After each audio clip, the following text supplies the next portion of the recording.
നമസ്കാരം, മച്ചാക്കാട്ടൂരാണേ. ഇപ്പം ഞാനിപ്പോൾ നിൽക്കുന്നത് നമ്മുടെ പൂയപ്പള്ളി ഗവൺമെൻറ് HSലാണ്. അപ്പം എന്താണ് ഗവൺമെൻറ് HS എന്ന് ചോദിക്കുമ്പോൾ ഇവിടെ ഒരു ടീച്ചറുണ്ടെന്നറിഞ്ഞു. എഴുത്തുകാരിയാണ്, കവയത്രിയാണ്, അതിലുപരി മ്യൂസിക് അധ്യാപികയാണ്. അപ്പോൾ ഈ സ്കൂളിൽ ആ ടീച്ചറെ ഒന്ന് കാണാൻ വേണ്ടി വന്നതാണ്. അപ്പം അതിനാദ്യമായി നമ്മൾ വന്നപ്പോൾ നമ്മളിവിടുത്തെ പ്രിൻസിപ്പളിൽ നിന്നും നമ്മൾ ആ പെർമിഷൻ ഒന്ന് ചോദിക്കുകയാണ്. മാഡം ഇവിടെ നിൽപ്പുണ്ട്. ടീച്ചറെ നമസ്കാരം. അപ്പോൾ നമ്മളിവിടുത്തെ ഒരു ടീച്ചറെ തേടി വന്നതാണ്. അപ്പോൾ ആ ടീച്ചറിൻ്റെ ഒരു ഇൻ്റർവ്യൂ ചെയ്യാൻ ഒരു അനുവാദം. ഓക്കെ, താങ്ക് യു, ഒരുപാട് സന്തോഷം. അപ്പോൾ അതിലുപരി എന്ന് പറഞ്ഞാൽ ഇവിടെ എന്താ പറയുന്നത്, ഇന്ന് അവധിയല്ലേ. അപ്പോൾ ഇവിടെ ഭയങ്കരമായി ക്ലീനിങ് നടക്കുന്നു. ഇന്നത്തെ ദിവസത്തിൻ്റെ പ്രത്യേകത എന്താ? സാധാരണ ഇത് സേവനവാരത്തിനാണ് സാധാരണ നടക്കുന്നത്. അതായത് ഒക്ടോബർ 2 എന്ന് പറയുന്ന ദിവസമാണ് സാധാരണ ഇന്ന് ചെയ്യുന്നത്. പക്ഷേ ഇന്ന് അവധിയാണ്.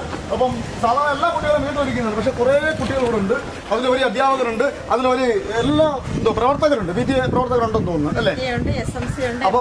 അപ്പോൾ ഒരു ദിവസം സർക്കാർ നിയന്ത്രിക്കുന്ന ഒരു ദിവസമുണ്ട് ഒക്ടോബർ 2 എല്ലാം ക്ലീൻ ചെയ്യുക. അതായത് അവരവർ വർക്ക് ചെയ്യുന്ന സ്ഥാപനങ്ങൾ ക്ലീൻ ചെയ്യുക എന്ന് പറയുന്നതാണ് സേവനവാരം എന്ന് പറയുന്നത്. അത് ക്ലബ്ബുകളുണ്ട്, വായനശാലകളുണ്ട്, അങ്ങനെ ഏത് പൊതുസമൂഹത്തിൽ ഏത് പ്രവർത്തനമായിട്ടുള്ള ഏത് സ്ഥാപനങ്ങളുണ്ടോ അതെല്ലാം ക്ലീൻ ചെയ്യുക എന്നുള്ള ദിവസമാണ്. അപ്പോൾ ഓക്കെ, ഇവർക്കെല്ലാം ഒരു നല്ലൊരു ആശംസകൾ കൊടുക്കാം നമുക്ക്. ഓക്കെ, അപ്പോൾ ശരി, ആ ടീച്ചറെ ഒന്ന് പോയി കാണാം.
പ്രസിഡന്റാണ്. സാർ എന്താണ് പേര്? എൻ്റെ പേര് ബിനു എസ്. അപ്പോൾ ഇന്നത്തെ ഒരു അവധി ദിവസം യഥാർത്ഥത്തിൽ നമ്മൾ എന്താ പറയുക ഈ നമ്മുടെ പരിസരങ്ങൾ വൃത്തിയാക്കാൻ തന്നെ തീരുമാനിച്ചതാണ്. അതെ അതെ, കഴിഞ്ഞ ദിവസം കൂടെ PT യോഗമാണ്. പിന്നെ സംയുക്തമായിട്ട് കൂടിയ യോഗത്തിൽ വെച്ചിട്ടാണ് അധ്യാപകരും രക്ഷകർത്താക്കളും PTA, SLC, മദർ PTA എല്ലാവരും സംയുക്തമായി ചേർന്നുകൊണ്ട് നമ്മുടെ സ്കൂളിൻ്റെ പരിസരമെല്ലാം ശുചീകരിക്കാനും വൃത്തിയായി സംരക്ഷിക്കാനും ഒക്കെ തന്നെ തീരുമാനിച്ചു. അത്യാവശ്യം ഭക്ഷണം കഞ്ഞിയും കറിയൊക്കെ അവർക്കെല്ലാം ഒരു ചെറിയ കുട്ടികളിലൂടെ പോകണ്ടേ. അപ്പൊ എല്ലാവർക്കും ഓക്കെ, അത് വളരെയേറെ സന്തോഷം, നല്ലൊരു കാര്യമാണ്. കാരണം കുട്ടികളെല്ലാം ഇന്നത്തെ ദിവസം ഇവിടെ എത്തുന്നുണ്ട്. അത് വലിയൊരു എന്താ പറയുക ഏറ്റവും വലിയൊരു കാര്യമാണ്. ഓക്കെ സാറേ, ഒരുപാട് സന്തോഷം. Thank you. Okay okay okay.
ഞാനിപ്പോൾ നിൽക്കുന്നത് പൂയപ്പള്ളി ഗവൺമെന്റ് പ്രസിഡന്റ് എന്ന് പറഞ്ഞു കഴിഞ്ഞു. അപ്പോൾ ഞാൻ ഇവിടുത്തെ തേടി വന്ന ആ ടീച്ചറെ ഞാൻ കണ്ടുപിടിച്ചു. അപ്പോൾ ഓക്കെ, ഇനി നിങ്ങൾക്ക് മുന്നിലേക്ക് ഞാൻ ആ ടീച്ചറെ എത്തിക്കുകയാണ്. അപ്പം ടീച്ചറെ നമസ്കാരം. വരിക. ഞാൻ മച്ചക്കാട്ടൂര് ചെറിയൊരു മിമിക്രി കലാകാരനാണ്. ചെറിയൊരു യൂട്യൂബ് ചാനലുണ്ട്. അപ്പോൾ ടീച്ചറെ കുറിച്ച് ഇങ്ങനെ ഒന്നറിയുന്നു. അപ്പം ടീച്ചറെ നമുക്ക് കുറച്ച് വിശേഷങ്ങളും കോൺഫിഡൻസും ഉണ്ട്. എന്താണ് ടീച്ചറെ പേര്? റസിലി.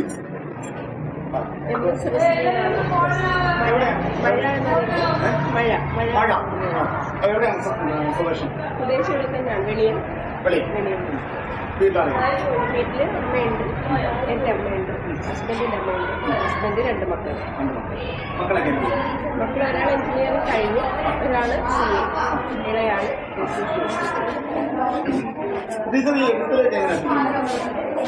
എഴുത്തിലേക്ക് തിരിയുന്നത് സ്കൂൾ പഠിക്കുന്ന കാലം മുതലേ എഴുതാറുണ്ട്, വായിക്കാറുണ്ടായിരുന്നു.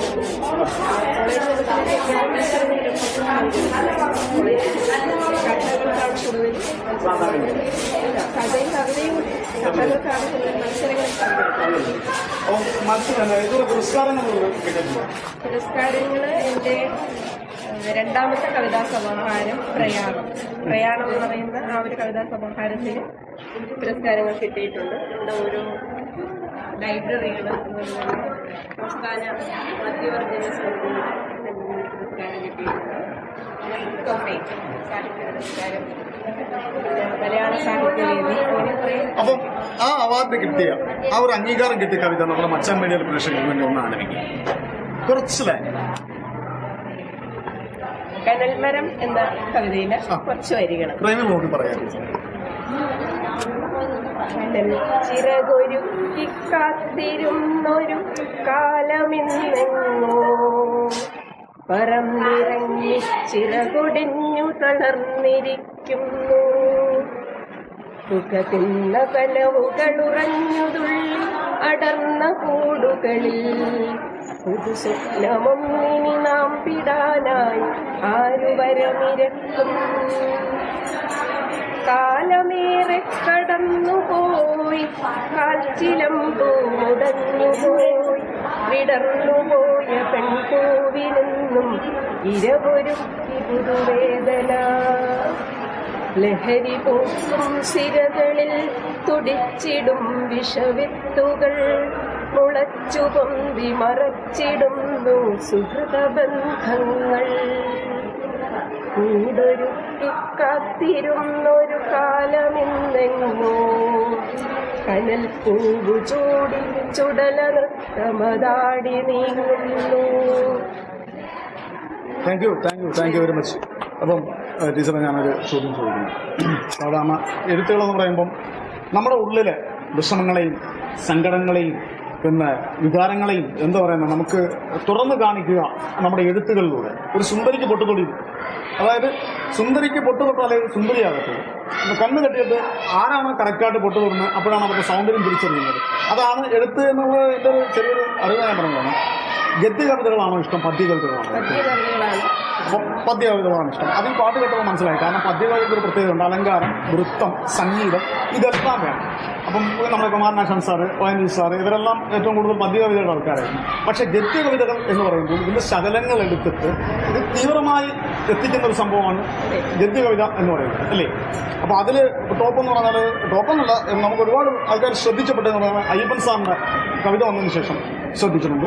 പിന്നെന്ന് പറഞ്ഞാൽ നമ്മുടെ പവിത്രൻ തീക്കുനി, അദ്ദേഹത്തിൻ്റെ ഒരു കവിതയ്ക്കകത്ത് തന്നെ ഒരു ചൊല്ലുണ്ട് കൊണ്ടത് പായൽ പാറകളിലൂടെ ആവിയായി എന്ന് പറഞ്ഞൊരു സംഭവം. അത് ഭയങ്കര ഇതാണ്. പക്ഷേ ഇപ്പോൾ അയ്യപ്പൻ സാറിൻ്റെ കാര്യം പറഞ്ഞപ്പം ഞാൻ ഡ്രോറത് അരിസ്റ്റോയിൽ ഒരു സമിതിയിൽ വർക്ക് ചെയ്യുന്ന സമയത്ത് ഞാൻ എന്നും ഇദ്ദേഹത്തെ കാണുമായിരുന്നു. അതായത് അരിസ്റ്റോ ജംഗ്ഷനിൽ നമ്മൾ നേരെ പിന്നെ മുമ്പോട്ട് വരുമ്പം ഒരു ക്ഷേത്രമുണ്ട്, ഗണപതി ക്ഷേത്രമുണ്ട്. അതിനപ്പുറത്ത് തട്ടുകടയുണ്ട്. അപ്പോൾ ഈ പുള്ളി അവിടെ ഇരിക്കുന്നു. പക്ഷേ എനിക്കറിയത്തില്ലായിരുന്നു ഇദ്ദേഹം കവിയാണെന്നോ. അങ്ങനെ ഒരു ദിവസം ഒരു വ്യക്തി എന്നോട് പുള്ളി അറിയാമെന്ന്, കവിത വ്യക്തിയാണ്, ഭയങ്കര അറിയപ്പെടുന്ന മനുഷ്യനാണ്. അപ്പം പുള്ളിയുടെ വസ്ത്രം എന്ന് പറഞ്ഞാൽ കയ്യിൽ സാധാരണ ഒരു ഡ്രസ്സാണ്. അപ്പം ഞാൻ സത്യം ഒരു ദിവസം പോയി പരിചയപ്പെട്ടു. അപ്പോൾ പുള്ളി ഇച്ചിരി അപ്നോർമലാണ്. അപ്പോൾ എന്തോ രീതിയിൽ മനസ്സിലാക്കാണ്. പുള്ളി പെട്ടെന്ന് ഹാർഷായിട്ട് സംസാരിച്ചാണ്. ശരി, ഞാൻ പിന്നെ ഇപ്പം എൻ്റെ ഒരു ക്യാരക്ടറാണ്, വേറൊരു ക്യാരക്ടർ. അപ്പം ഞാൻ സത്യം പറഞ്ഞാൽ പുള്ളിയുടെ ഒന്നും വേണ്ടിയില്ല, ഞാൻ തിരിച്ചു പോരുന്നു. പിന്നീട് മരിച്ചു കഴിഞ്ഞപ്പോഴാണ് ഞാൻ അറിയുന്നത് ഇദ്ദേഹമായിരുന്നു അദ്ദേഹം എന്ന്. കാരണം പിന്നീട് അദ്ദേഹം പ്രശസ്തിയിലെത്തിയത്. ചേച്ചിക്ക് ഏറ്റവും ഇഷ്ടപ്പെട്ട ടീച്ചറിന് ഏറ്റവും ഇഷ്ടപ്പെട്ട കവിയാണ്? ഇഷ്ടപ്പെട്ട കവികളെന്ന് പറയുമ്പം എല്ലാം മിക്കവാറും എല്ലാ കവിതകളും കവികളെയും ഒക്കെ ഇഷ്ടമാണ്. എഴുതുന്നവർക്ക് പ്രത്യേകിച്ച് അങ്ങനെയാണല്ലോ. ഗദ്യ കവിതകൾ എഴുതിയിട്ടുണ്ടോ? ഗദ്യ കവിതകൾ ഞാൻ ഇടയ്ക്ക് രണ്ടെണ്ണം എഴുതിയിട്ടുണ്ട്. ഒരെണ്ണം നമ്മുടെ പ്രേക്ഷകർക്ക് വേണ്ടി നോക്കണം. കുഴപ്പമില്ല.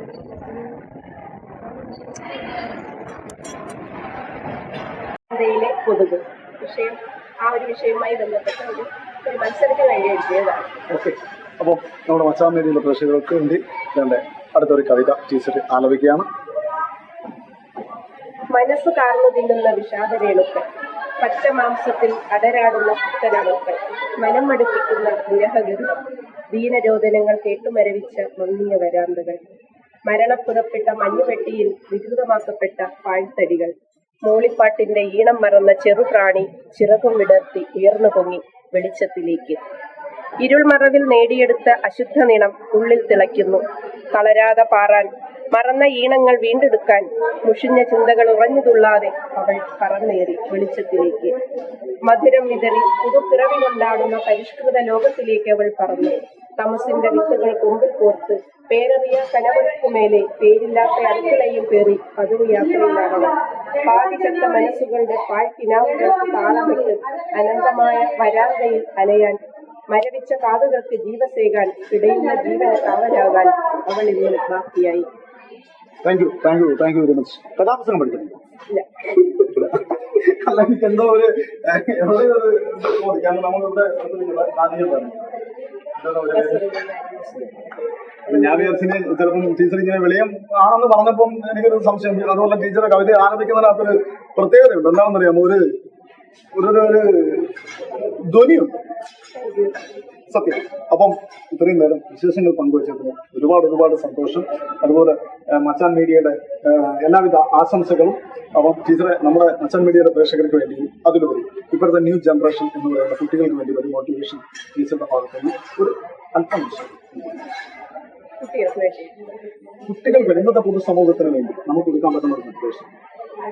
നമ്മുടെ കുട്ടികളെ കുറിച്ച് പറയുകയാണെങ്കിൽ, കുട്ടികൾ പഴയ തലമുറയിൽ നിന്ന് ഒത്തിരി വ്യത്യസ്തമായിട്ടാണ് അവരുടെ ജീവിത രീതികൾ, ജീവിത ശൈലികൾ, വീടുകളിലാണെങ്കിലും സ്കൂളിലാണെങ്കിലും എല്ലാം.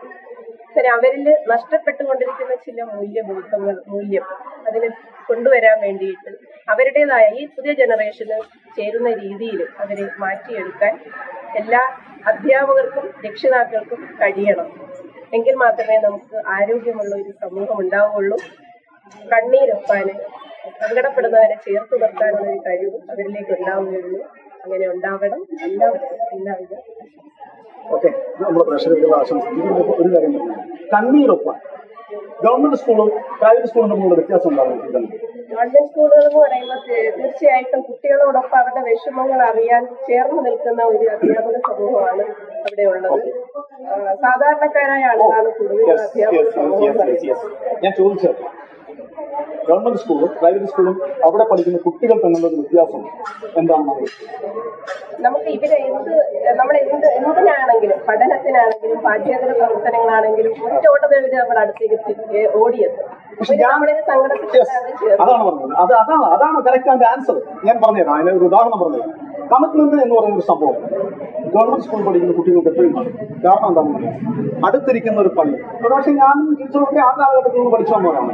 അടുത്തിരിക്കുന്ന ഒരു പയ്യൻ ചോറ് കൊണ്ടുവന്നില്ലെങ്കിൽ തൊട്ടുപുറത്ത് ചോറ് കൊണ്ടുവന്ന എന്താ വന്ന് ചോറ് വരാൻ, അല്ലെങ്കിൽ എൻ്റെ വീട്ടിൽ സാഹചര്യം അല്ലെങ്കിൽ അച്ഛൻ ജോലിയില്ലായിരുന്നു. പക്ഷേ പ്രൈവറ്റ് സ്കൂളെന്ന് പറഞ്ഞാൽ അവർ വർത്തനം കൊണ്ടുപോകുന്നു, മതങ്ങൾ 1000 കറികൾ കൊണ്ടുപോയിട്ട് അവരാരോട് ഷെയർ ചെയ്യത്തില്ല ഈ സംഭവങ്ങൾ. പക്ഷേ സ്കൂളിലെ അതേ വിഷമങ്ങൾ വീട്ടിൽ വന്ന് അമ്മയോട് പറയും, അമ്മ അവനോട് ചോറ് വെക്കണം എന്ന് പറയും. അത് സാധാരണ ഗവൺമെന്റ് സ്കൂളിൽ നിന്ന് മാത്രം കിട്ടുന്ന ഒരു ക്വാളിറ്റിയാണ്, അല്ലെങ്കിൽ ആ ഒരു കമ്മിറ്റ്മെന്റ്. ഇപ്പം കുറെ പേരെ നമ്മൾ പോലീസും ചെയ്ത് ഡോക്ടറാക്കുന്നു, അങ്ങനെ കുറേ മേഖലകളിലേക്ക് ആക്കുന്നു. പക്ഷേ അവർക്ക് ആരോട് ദയയും. പക്ഷേ ഗവൺമെന്റ് സ്കൂളിൽ പഠിക്കുന്ന പിള്ളേരെന്ന് പറഞ്ഞാൽ എപ്പോഴും നടന്നു പോകുമ്പോൾ ഒരാൾ വീണ് കിടന്നാൽ പെട്ടെന്ന് എന്തോ പറ്റി എന്ന് ചോദിക്കും. ഇത് കാരണമാണ് ഞാൻ ടീച്ചറുടെ ഉള്ളിൽ നിന്ന് കിട്ടിയത് പോലെ തന്നെ ഞാൻ മനസ്സിലാക്കിയിട്ടുള്ളതും അത് തന്നെ. ഓക്കെ, ഒരുപാട് സന്തോഷം. അപ്പോൾ മച്ചാൻ മീഡിയയിലെ പ്രേക്ഷകർക്ക് എല്ലാവർക്കും ഹൃദയം നിറഞ്ഞ ആശംസകൾ. ഓക്കെ.